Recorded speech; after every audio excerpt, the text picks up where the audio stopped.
realmente para nosotros en genética esto se convierte en una forma nueva de ver la medicina y de abordar muchos de los asuntos, digamos, clínicos que durante mucho tiempo básicamente tratábamos de una forma, digamos, más centrada en la asesoría genética, en los pronósticos, en la rehabilitación.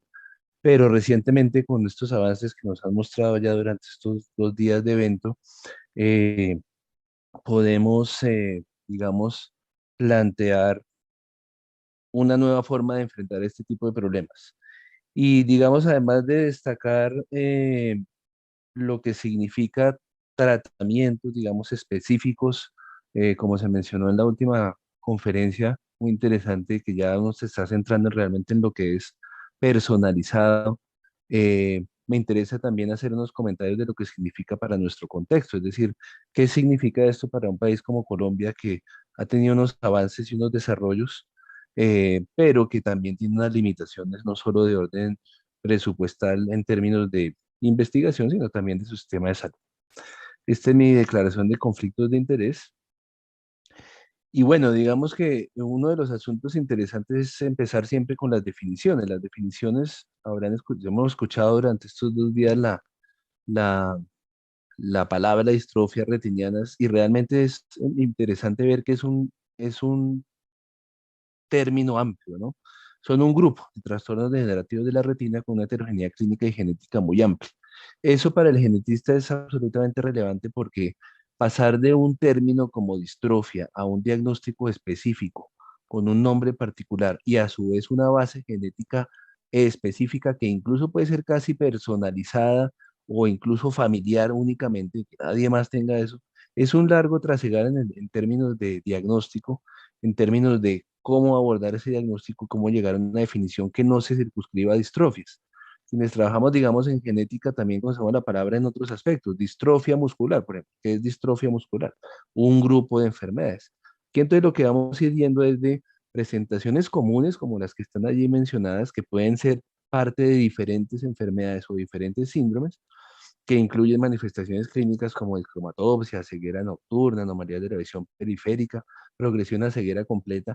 Eso lo conocemos, pero ¿cómo aterrizar eso dentro de un diagnóstico pensando en un futuro de manejos basados en la información genética?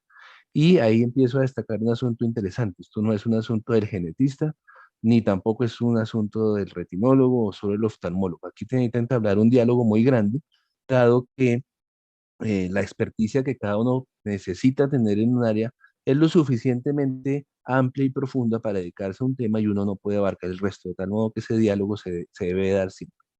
Teniendo en cuenta esa definición general, es una definición general en donde caben muchas cosas, pues a mí me gusta siempre hacer una forma de perspectiva histórica, que tampoco es que estemos hablando de este tema desde hace poquito, pero sí tenemos en la cabeza muchas palabras eh, importantes. Por ejemplo, esta palabra del daltonismo la escuchamos mucho y es interesante ver que ese problema lo aborda precisamente quien está afectado por la enfermedad. Y eso destaca algo muy interesante en este tipo de las enfermedades genéticas. Es el paciente el que sabe mucho más que el mismo médico en ciertos aspectos particulares de la enfermedad. Puede haber un paciente o una familia durante 1 hora, 2 horas hablar con ellos, pero es diferente vivir con la enfermedad. Y ese ejemplo claro nos lo da John Dalton, que ahí está algunos datos de él, seguramente lo han escuchado por la palabra daltonismo, pero también por sus contribuciones a la teoría atómica de la química, pero digamos, ese nombre de la enfermedad o de la condición de tener una insensibilidad a ciertos colores, pues viene además de un artículo que está allí mencionado en la diapositiva que se llama Extraordinary Facts Related to the Vision of Color with Observation. Es decir, los hechos extraordinarios realizados relacionados con la visión de colores con observaciones de él. Es muy interesante porque precisamente refleja que los pacientes saben muchísimo más de la enfermedad de lo que nosotros sabemos. Nosotros sabemos, por ejemplo, los genetistas de un aspecto molecular y ese diálogo que se entabla allí es súper interesante e importante para entender la enfermedad. Y ir decantando del nombre grande, distrofias retinianas, a diagnósticos específicos.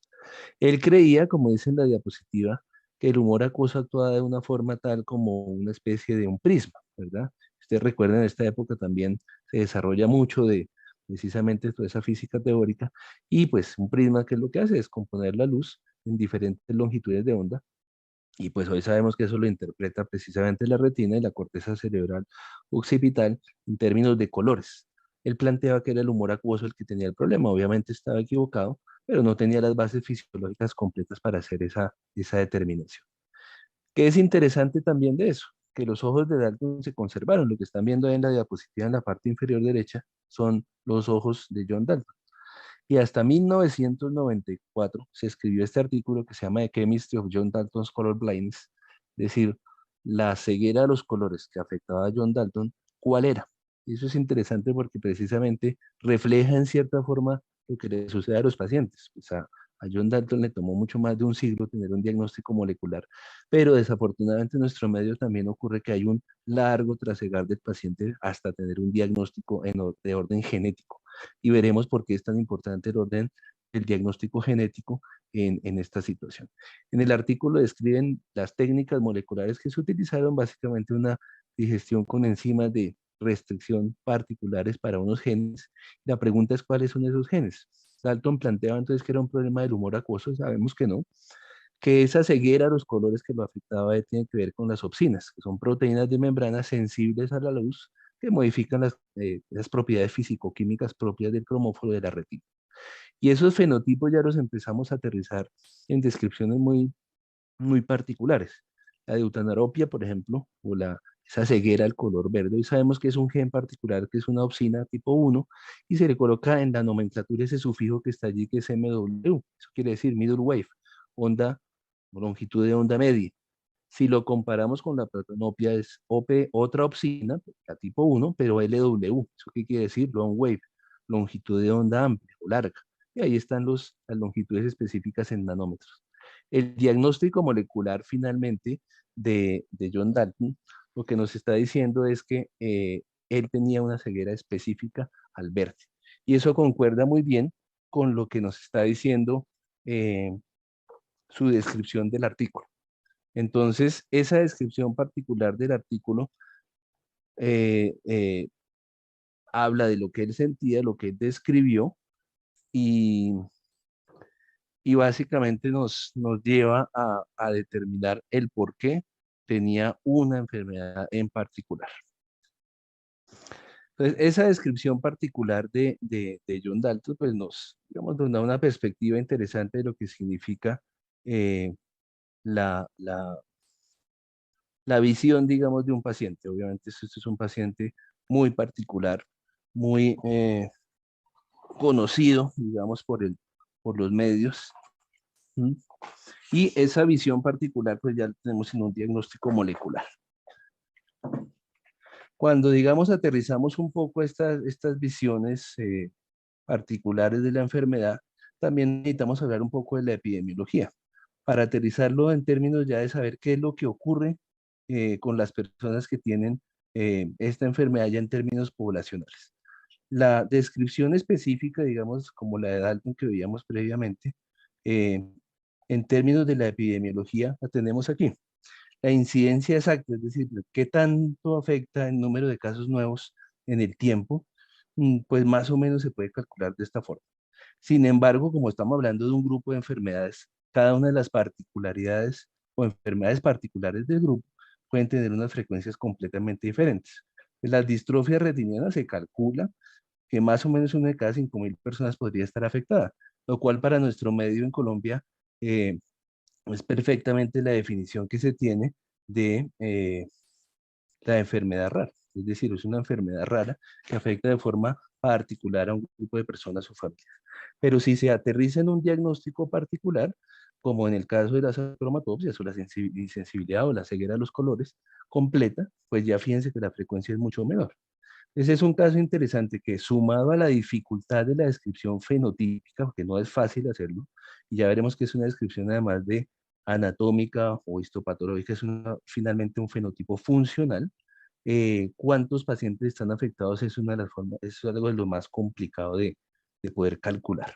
Pues en la fotografía estamos viendo precisamente un caso de un síndrome de Bardet-Biedl en donde hay una correlación molecular con una mutación, que son los numeritos que aquí aparecen.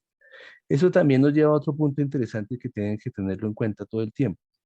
Es que estas enfermedades pueden ser como, o estas condiciones, más bien esa descripción anatómica o fenotípica que está allí en la fotografía con ese fondo de ojo, esa fotografía del fondo de ojo, eh, puede hacer parte de un síndrome o puede ser un hecho que afecte únicamente al ojo y no a otro sistema. Eso es importantísimo, ¿por qué? Porque son enfermedades diferentes, es decir, aunque compartan esa particularidad fenotípica del fondo de ojo, ya lo veremos en detalle, son enfermedades completamente diferentes. Entonces, esa descripción que hace el genetista, por eso hablaba mucho del diálogo que se hace con los demás especialistas, tiene una importancia vital. Yo puedo hacer una descripción fenotípica y puedo contribuir muchísimo en la descripción sindrómica si es el caso, ¿verdad? Además de la correlación molecular. Entonces ya tenemos ahí tres mensajes grandes. Realmente el universo de distrofias retinianas está compuesto de muchos elementos, cada uno de los cuales puede ser un signo clínico que hace parte de un síndrome o una condición como tal que afecta únicamente a la retina, al ojo. ¿M? Las frecuencias no son fáciles de establecer, pero sabemos que el impacto de la enfermedad es obvio. Si eso lo trasladamos a lo molecular, y ese, acuérdense que es el objetivo inicial, aterrizarlo a lo molecular. ¿Por qué? Porque vamos a hablar de terapia génica, es decir, modificar de alguna forma los genes. Se tienen estos números, y este diagrama de Venn es muy interesante porque nos está diciendo que en cada uno de los circulitos hay muchos genes que se comparten entre diferentes enfermedades. Es decir, lo que nosotros definimos como enfermedad, los fenotipos particulares, puede ser que sea un mismo gen para dos fenotipos. Por ejemplo, si miramos este círculo enorme que tiene muchos genes aquí en el centro, se llama, decimos retinitis o retinosis pigmentaria o pigmentosa. Pero esos mismos genes y ese mismo fenotipo puede encontrarse en otros fenotipos que lo llamamos amaurosis congénita de Leber, o fíjense que comparte con distrofias específicas de conos y bastones, o con síndrome de Bardet-Biedl que mencioné, o síndromes que involucran otros sistemas de órganos de los sentidos, como en el caso de Usher. Es decir, que se sobreponen cada uno de esos fenotipos. ¿Por qué ocurre eso? Puede ser porque la etiología genética sea compartida con muchas enfermedades, es decir, que una sola etiología genética la podemos ver en diferentes cuadros clínicos, o lo otro es que nosotros clasificamos aún erradamente la enfermedad y lo que vemos son estadios de la enfermedad diferentes, porque precisamente son enfermedades de muchas de ellas que duran mucho tiempo en manifestarse y en alcanzar un diagnóstico. De lo que estamos viendo finalmente son fenotipos, llamémoslo, terminales de la historia natural de esa enfermedad y los clasificamos según ciertos criterios. Pero en el fondo la genética nos está hablando de esa interrelación. Entonces este diagrama deben tenerlo en cuenta. ¿Por qué? Porque en nuestro medio también necesitamos ayudarle, por supuesto, al resto del equipo de retinólogos, oftalmólogos y al paciente a decir cuál es el gen afectado. Para eso hoy en día utilizamos paneles genéticos. Y esos paneles genéticos, ¿qué es lo que hacen? Observar ese gran número de genes. Puede haber paneles como el que se menciona allí de 270 genes, o otros paneles incluso más amplios que además incluyen DNA mitocondrial. Eso añade una dificultad mayor al diagnóstico, porque hay que interpretar lo que dice cada uno de esos paneles en términos de cada uno de esos genes para poder decirle a una persona su retinitis pigmentosa se debe a una alteración en este o en este otro gen. Y para este gen hay unas oportunidades terapéuticas, para este no. Para este tiene un pronóstico, para este tiene otro diferente. Entonces, la genética aporta muchísimo en ese sentido porque nos permite finalmente definir ese fondo biológico que está allí. Eso no quiere decir que todo lo definan los genes, por supuesto hay una interacción con el ambiente que hará que además los fenotipos de cada persona también sean diferentes. Incluso dentro de la misma familia, con la misma mutación, las manifestaciones clínicas son diferentes. Si eso lo resumimos, lo podemos ver aquí en esta diapositiva que intenta describir lo que es la carga de la enfermedad. Y lo que ven en la flecha, en los ejes, son los años, y cuando lo vemos en términos de la cantidad de, llamémoslo así, de proteína que se necesita para que funcione ese epitelio de la retina, eh, esas células específicas que se encargan de la visión, lo podemos clasificar de dos grupos grandes, las enfermedades recesivas y las dominantes. Las recesivas, recordemos que tienen las dos copias que todos tenemos alteradas, mientras que las dominantes tienen una sola copia alterada. Eso significa más o menos que si yo tengo las dos copias creadas, voy a tener la enfermedad de una forma más temprana. Si al menos tengo una copia ahí más o menos andando, eh, voy a tener una enfermedad en términos generales un poco más tardía. Pero en promedio, el promedio diagnóstico de este conjunto de enfermedades que son las distrofias, fíjense que es 35,1 años. Eso varía de población en población, pero sumando muchas poblaciones, vemos que es un diagnóstico muy tardío, que la enfermedad empezó hace tiempo. Y como todo en medicina, lo que uno necesita es tener un diagnóstico temprano para poder hacer una intervención mucho más efectiva y segura. No que la enfermedad esté lo suficientemente avanzada como para que desafortunadamente no podamos hacer intervención. Entonces, ese conjunto de elementos eh, pues nos llevan a esa odisea diagnóstica y aquí, digamos, podemos hacer un resumen de esos puntos importantes. Distrofia, pues es un conjunto de condiciones o enfermedades. Dentro de ella, ahí nuevamente aparece el diagrama de Venn, hay muchas bases genéticas, hay muchos genes que incluso cuando cada uno de ellos se alteran puede hacernos parecer a los médicos que los fenotipos, es decir, la manifestación que podemos medir eh, con una tomografía, con una ecografía, con una campimetría que podemos medir de alguna forma, es muy similar aun cuando los genes sean diferentes. Y eso lo podemos además dividir en grupos que son sindrómicos, o sea, que afectan otros eh, sistemas del cuerpo o que solo afectan al ojo. Todo eso es lo que se requiere para poder alcanzar un diagnóstico tan específico como decirle a una familia, usted tiene del grupo de las distrofias un tipo de alteración que se llama, por decir algo, síndrome de Usher, y dentro de ese síndrome de Usher, este es el gen que está afectado. Y dentro de ese gen afectado, además le puede decir qué tipo de mutación tiene. ¿Eso lo podemos hacer en Colombia? Sí, lo podemos hacer. Se demora, hay algunas complicaciones, barreras del sistema de salud, las tenemos, pero también hay que reconocer que hemos avanzado muchísimo y ese diálogo que ahora tenemos con los especialistas de oftalmología, de retina y otros especialistas, como pueden ser neurooftalmólogos, neurólogos, pues ha permitido que se conozcan estas bases. Sin embargo, eso no quiere decir que ahí paró el asunto y lo resolvimos. Cuando esos genes se trasladan a las familias, casi siempre se puede encontrar, pero el casi no es el total. Entonces, ¿qué es lo que nos falta? En este pie que están viendo, es la distribución de la mayoría de genes que pueden explicar esos fenotipos, pero aún tenemos casi un tercio de las familias y de las personas en donde aún no se encuentra cuál es el gen que genera ese nombre, que ya dije, distrofia retiniana, que ya conocemos. Eso es muy interesante porque debe haber una gran cantidad de elementos que todavía no conocemos, que aún con el avance de la genética y los paneles genéticos, podemos describir el patrón de herencia, como dice en la diapositiva, pero aún no se sabe el gen. Es probable que no estemos viendo todas las zonas del gen por el tipo de secuenciación exómica que se realiza, o puede ser que haya unos genes que aún desconocemos, o puede ser, digamos, que existan otros elementos que no son propiamente relacionados con variantes patogénicas o mutaciones, sino de regulación. Y eso todavía nos falta, pues, aprender mucho.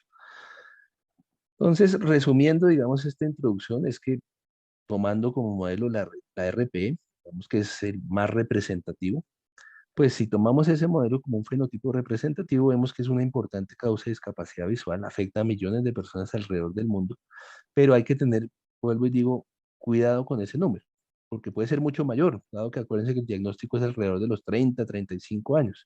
Es decir, puede haber personas que en este momento están o estemos desarrollando una alteración visual y simplemente no nos acostumbramos a ella, como a veces ocurre, uno se acostumbra, ¿verdad? Adopta ciertas actitudes en donde se acostumbra a esa alteración y no hay diagnóstico. Entonces puede ser muchísimo mayor de lo que dice. Y simplemente lo ilustro con otro paciente que tiene otro síndrome de Bardet-Biedl que también tiene una alteración particular genética. Es decir, sí es posible llegar a esa capacidad diagnóstica. Otro modelo, digamos, dentro de esas distrofias de la retina, pues está la retinitis pigmentosa o retinitis pigmentaria o retinosis pigmentaria, bueno, son las tres formas de decirlo, que tiene unas manifestaciones clásicas que ya están mencionadas y que le hemos repasado estos 2 días: nictalopia, pérdida de la visión periférica, visión en túnel, puede llegar hasta la pérdida de la visión en colores. Y en el fondo de ojo, digamos, es algo que quien está entrenado lo va a detectar, la disminución de los calibres de la retina, la alteración en la forma de que uno describe ese disco óptico. En este caso se ve pálido, ¿no? Esa palidez cerosa que se aprecia en la fotografía, y por supuesto la descripción clásica de la apariencia de espículas óseas en el fondo del ojo. ¿Eso qué quiere decir? La fenotipificación. Pero es importante que empecemos a introducir otras cosas de la fenotipificación. Esas manifestaciones clínicas son lo clásico que hemos descrito, pero esa fenotipificación en la oftalmología es increíblemente profunda y además es funcional. En dismorfología genética uno puede decir que la forma está alterada por esta o esa razón y hacer una descripción. Pero aquí el ojo es eminentemente función, ¿verdad? Es decir, no basta con hacer una fundoscopia y no basta con introducir todos estos genes que están allí ilustrados. Las manifestaciones clínicas, entonces, por supuesto, tendrán una correlación con el genotipo y muchas veces esa correlación empieza a dibujarse con las manifestaciones que tienen otros familiares. Y eso a veces nos confunde, porque vuelvo y digo, puede haber el mismo gen en la misma familia y las manifestaciones son diferentes. Y si le queremos poner más complicación al asunto molecular, puede ser una enfermedad mitocondrial, es decir, genes que se usan en la mitocondria que vienen del núcleo o genes propios del DNA mitocondrial que tiene, digamos, una forma muy diferente de expresión y una forma además de análisis completamente diferente. Aquí vemos ese otro modelo, precisamente en la neuropatía óptica hereditaria de Leber, en donde es una enfermedad mitocondrial, en donde puede haber una, digamos, un sobrelapamiento de ese tipo de manifestaciones clínicas, pero la etiología es completamente diferente. Y en este tipo de alteraciones, además, hay unos, digamos, conjuntos de poblaciones en donde hay una mayor prevalencia, como se mencionaba en la diapositiva, en poblaciones europeas. Y recordemos además, vuelvo y digo, para nuestro contexto esto tiene una importancia muy grande. Nosotros tenemos un acervo genético europeo muy grande y tenemos zonas en el país en donde precisamente hay estas enfermedades con mayor frecuencia de lo que se esperaría por el azar. Aquí hay otro ejemplo, la hemorroides congénita de Leber es diferente, utilizando el mismo epónimo, Leber, pero es diferente, una prevalencia muy alta y explica muchísimos de los casos de ceguera en niños en edad escolar, abarcando todo ese espectro de la enfermedad y el diagnóstico. Entonces, aquí simplemente lo que he hecho es hacer una introducción de la cantidad de fenotipos que pueden, vamos a seguir hablando de muchos fenotipos, y introducir genes. Fíjense que aquí introduje los genes que explicarían el Leber, la hemorroides congénita del Leber, y cada vez hay más genes que se conocen que influyen en el fenotipo.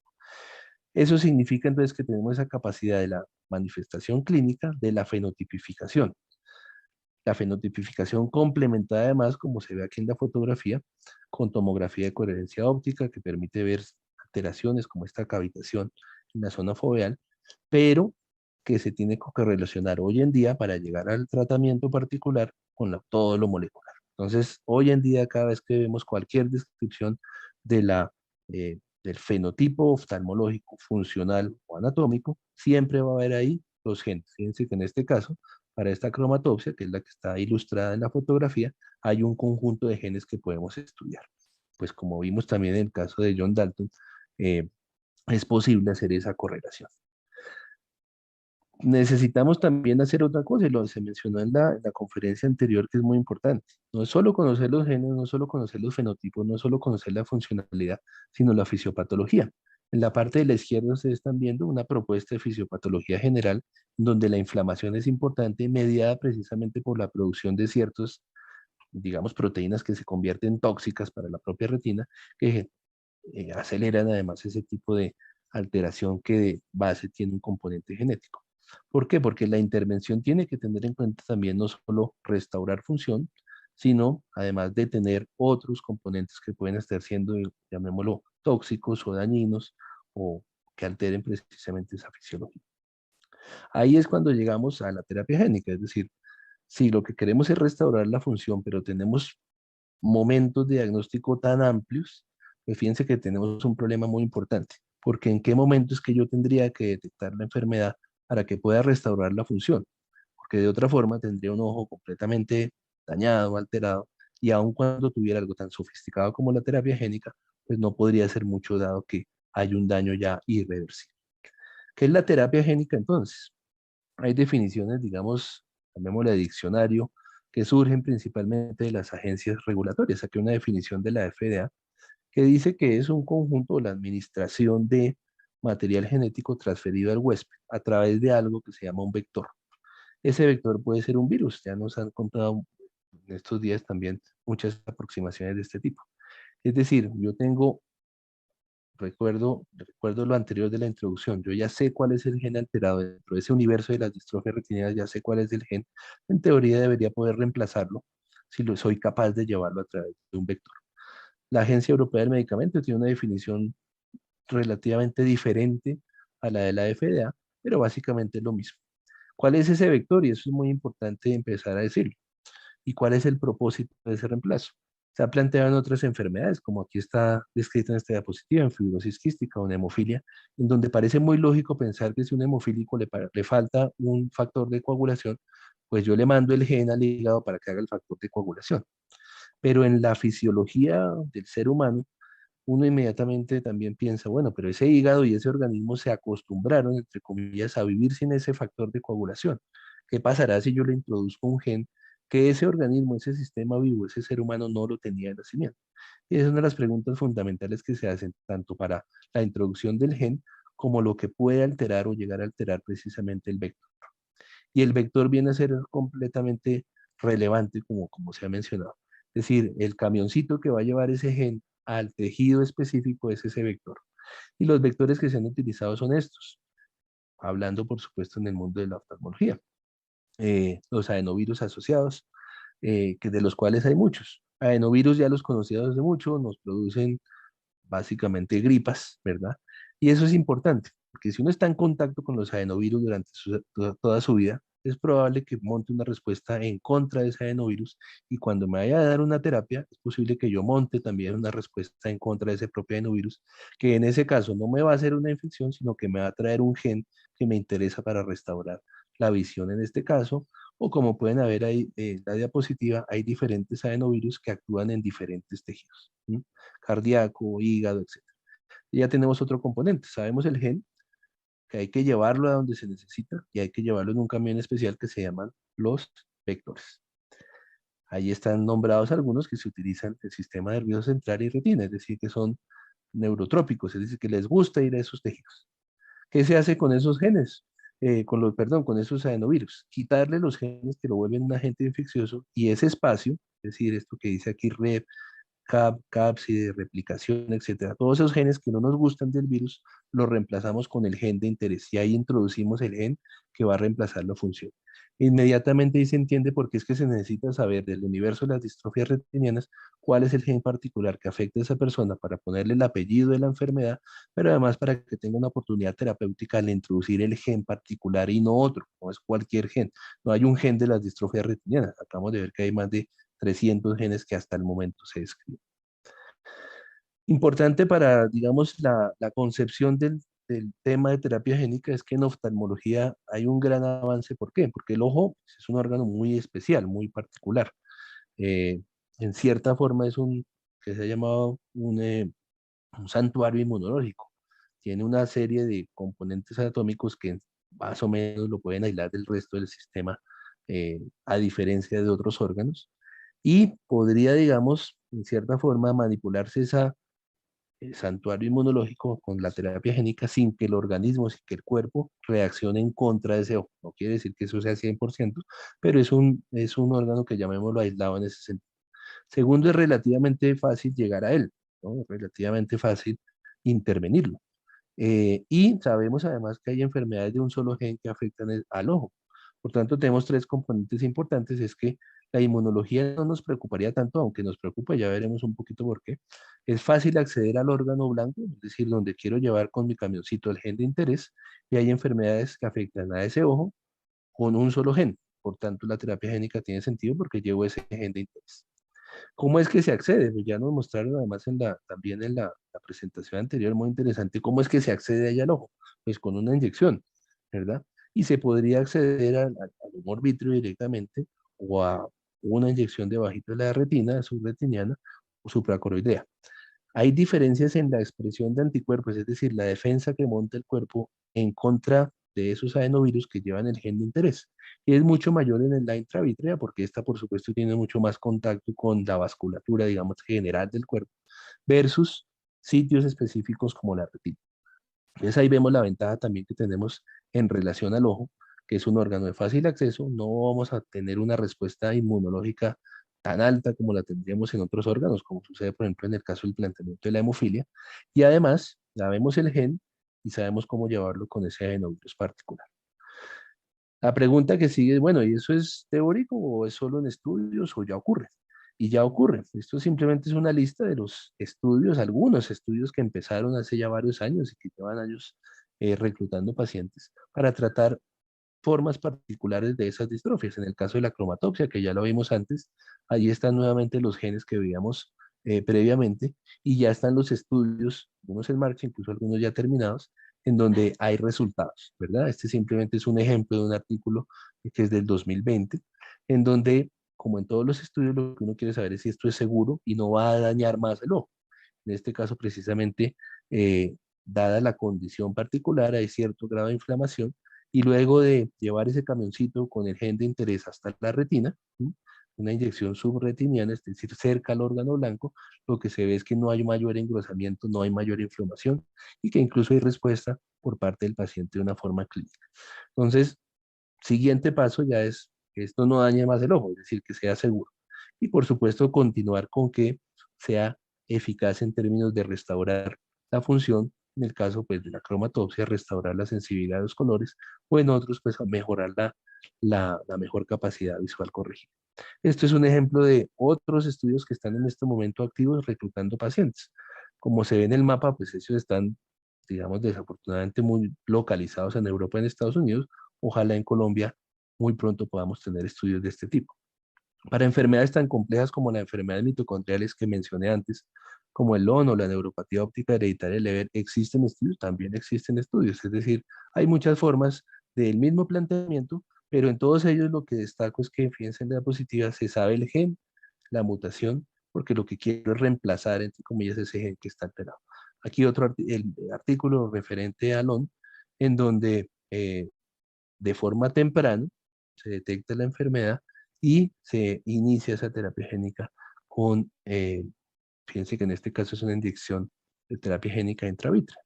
Hay muchas formas, digamos, de aproximar el mismo problema llamado distrofia de retina, pero necesitamos el apellido, el gen, los vectores particulares y, por supuesto, la aplicación de los mismos. Otra lista de, estos son estudios que están activos hoy en día, nuevamente en Europa, en Estados Unidos, Canadá y China, ojalá pronto en Colombia.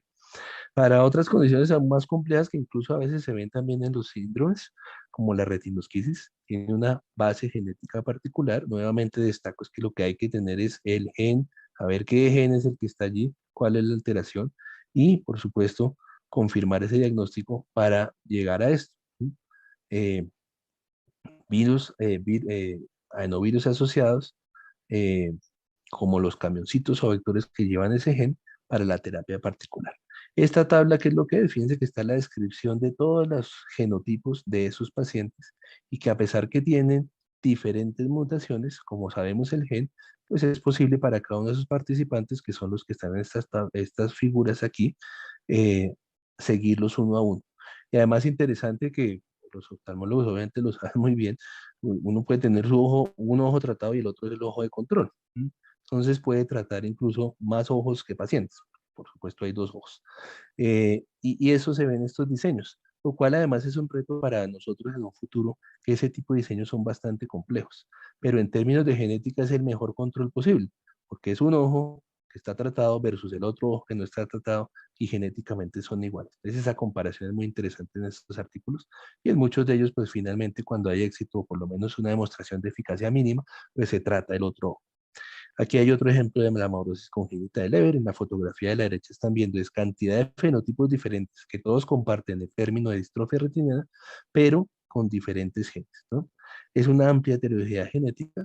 Para ellos, pues también hay, digamos, una serie de significancias clínicas que todos conocemos, ya la hemos repasado, y para ellos hay genes particulares específicos. Fíjense que la tabla de la izquierda lo que nos trata de mostrar, eso es una de las bases de datos de genética, en el que hay muchos genes involucrados en muchísimos de los mismos fenotipos. Entonces esos fenotipos comparten genes, comparten una, digamos, una condición funcional que tiene que ser muy bien establecida. Amaurosis congénita de Leber, y, y aquí quiero destacar algo muy interesante, que lo dije antes, no solo es conocer el gen, sino qué hace ese gen. Y en este caso es muy interesante también cuando eh, uno empieza a ver cómo es que interactúan los genes con el ambiente. En la parte A, precisamente de este gen específico, el RPE65, ya se sabía que tenía mucho que ver con la vía metabólica del retinol para mantener otros, digamos, otras proteínas de interés como la rodopsina, las opsinas que vimos al principio en la historia de John Dalton, para mantener la célula del fotorreceptor. Pero hoy en día sabemos que interactúa también con otros compuestos como la luteína, que no solo mantiene la actividad de la rodopsina y las opsinas, sino que mantiene la estructura del epitelio, eh, el epitelio pigmentario de la retina, pero además con la interacción de estos segundos mensajeros, que son estas figuritas en amarillo que se destacan aquí, el fotorreceptor mantiene la estructura, llamémosla física, de la célula. Entonces, eso es importante, ¿por qué? Porque, último componente, de distrofia retiniana sabemos el diagnóstico, sabemos el gen, sabemos el camioncito con que hay que llevarlo, que es el vector, dónde hay que colocarlo, intravítrea, subretiniano, y además sabemos la función que va a ejercer, no solamente en términos de restaurar esa función, si es posible en el paciente, sino, digamos, en términos generales sobre la fisiología de esa célula. Eso nos lleva nuevamente a que la importancia del diagnóstico temprano sea absoluta, porque si todo este compuesto que está aquí representado en esta figura ya está completamente desdibujado desde el punto de vista histológico, pues aun cuando tengamos el gen, la mutación, el vector, desafortunadamente no habría mucho que hacer. Y esto último lo destaco porque la funcionalidad en términos del fenotipo, llamémoslo oftalmológico, es muchísimo más interesante que en otras áreas. ¿Por qué? Que no solo se trata de agudeza visual, no solo se trata de la forma que se puede, como dije antes, evaluar con una tomografía, una ecografía o hacer una angiografía para ver los vasos, o una fundoscopia, etcétera.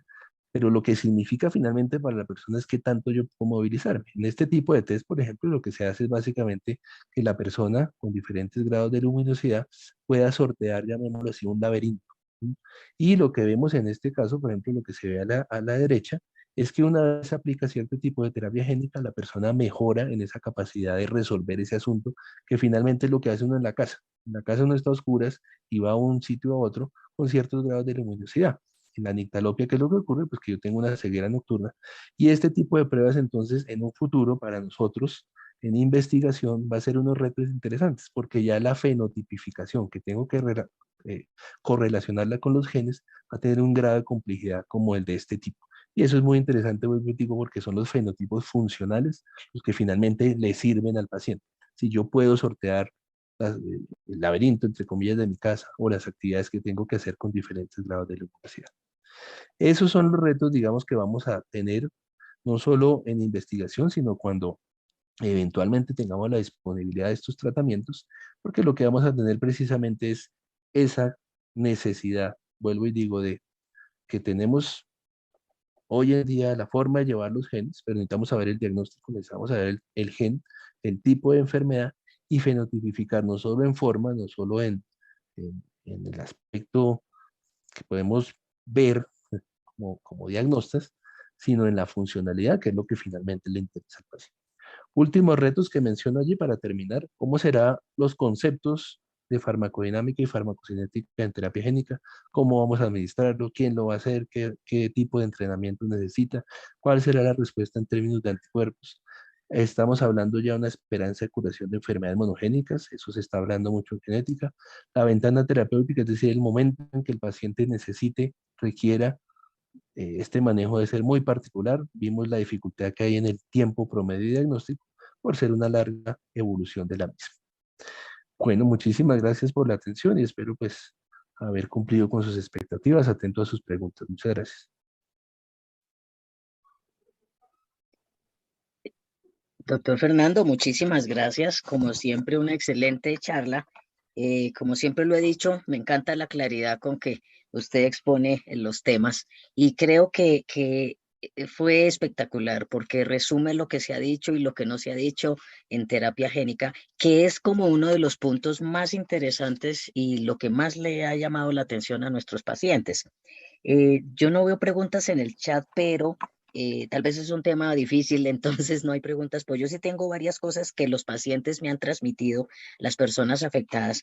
En primer lugar, hablamos de las limitaciones del CRISPR con ser gen específico o mutación específico.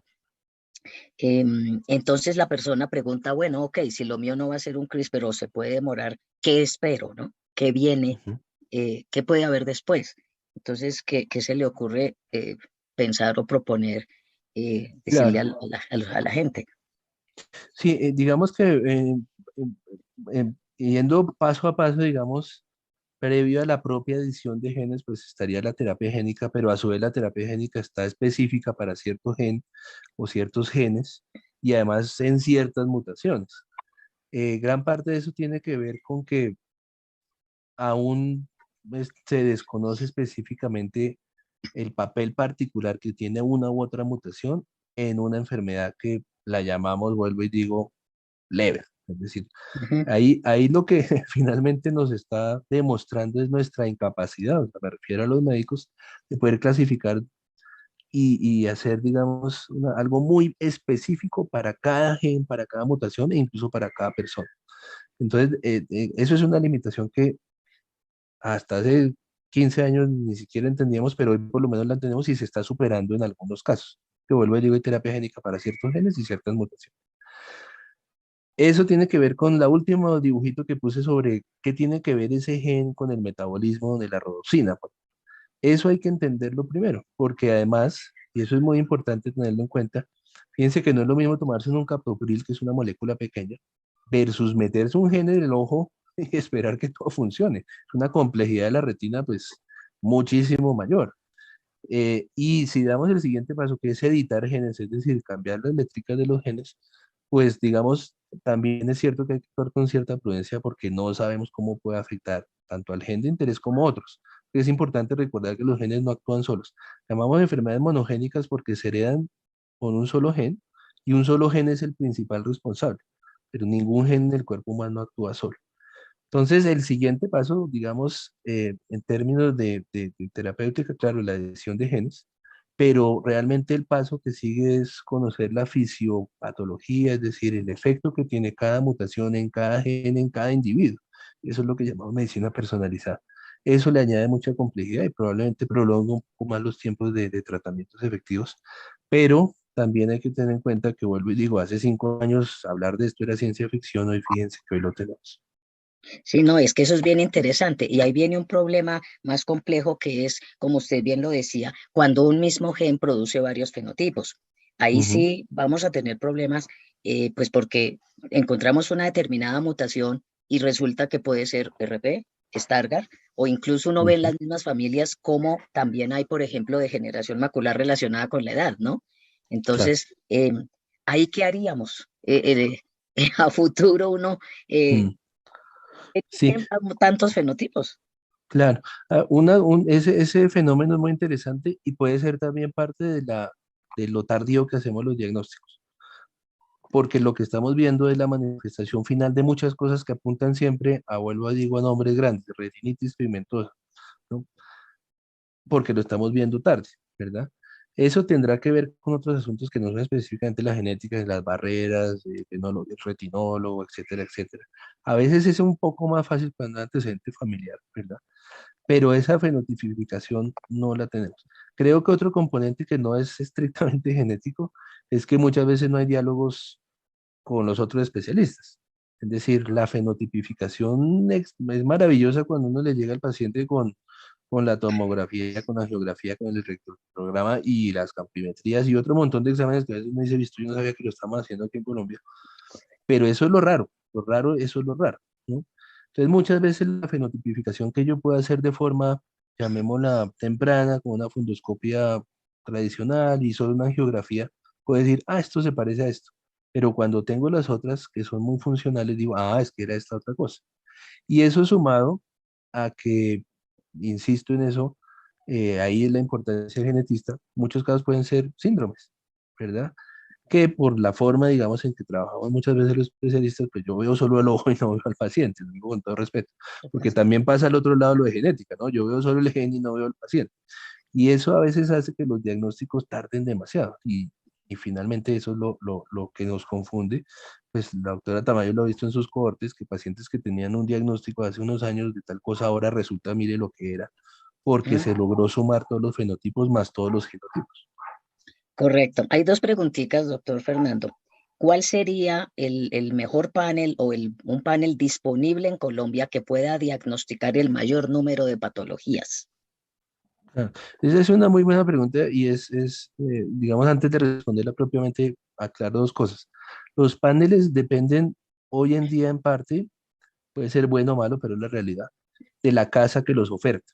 Es decir, hay casas que ofertan 270, otros dicen, doy 270 más DNA mitocondrial, otro dice, tengo 310 genes. Mm.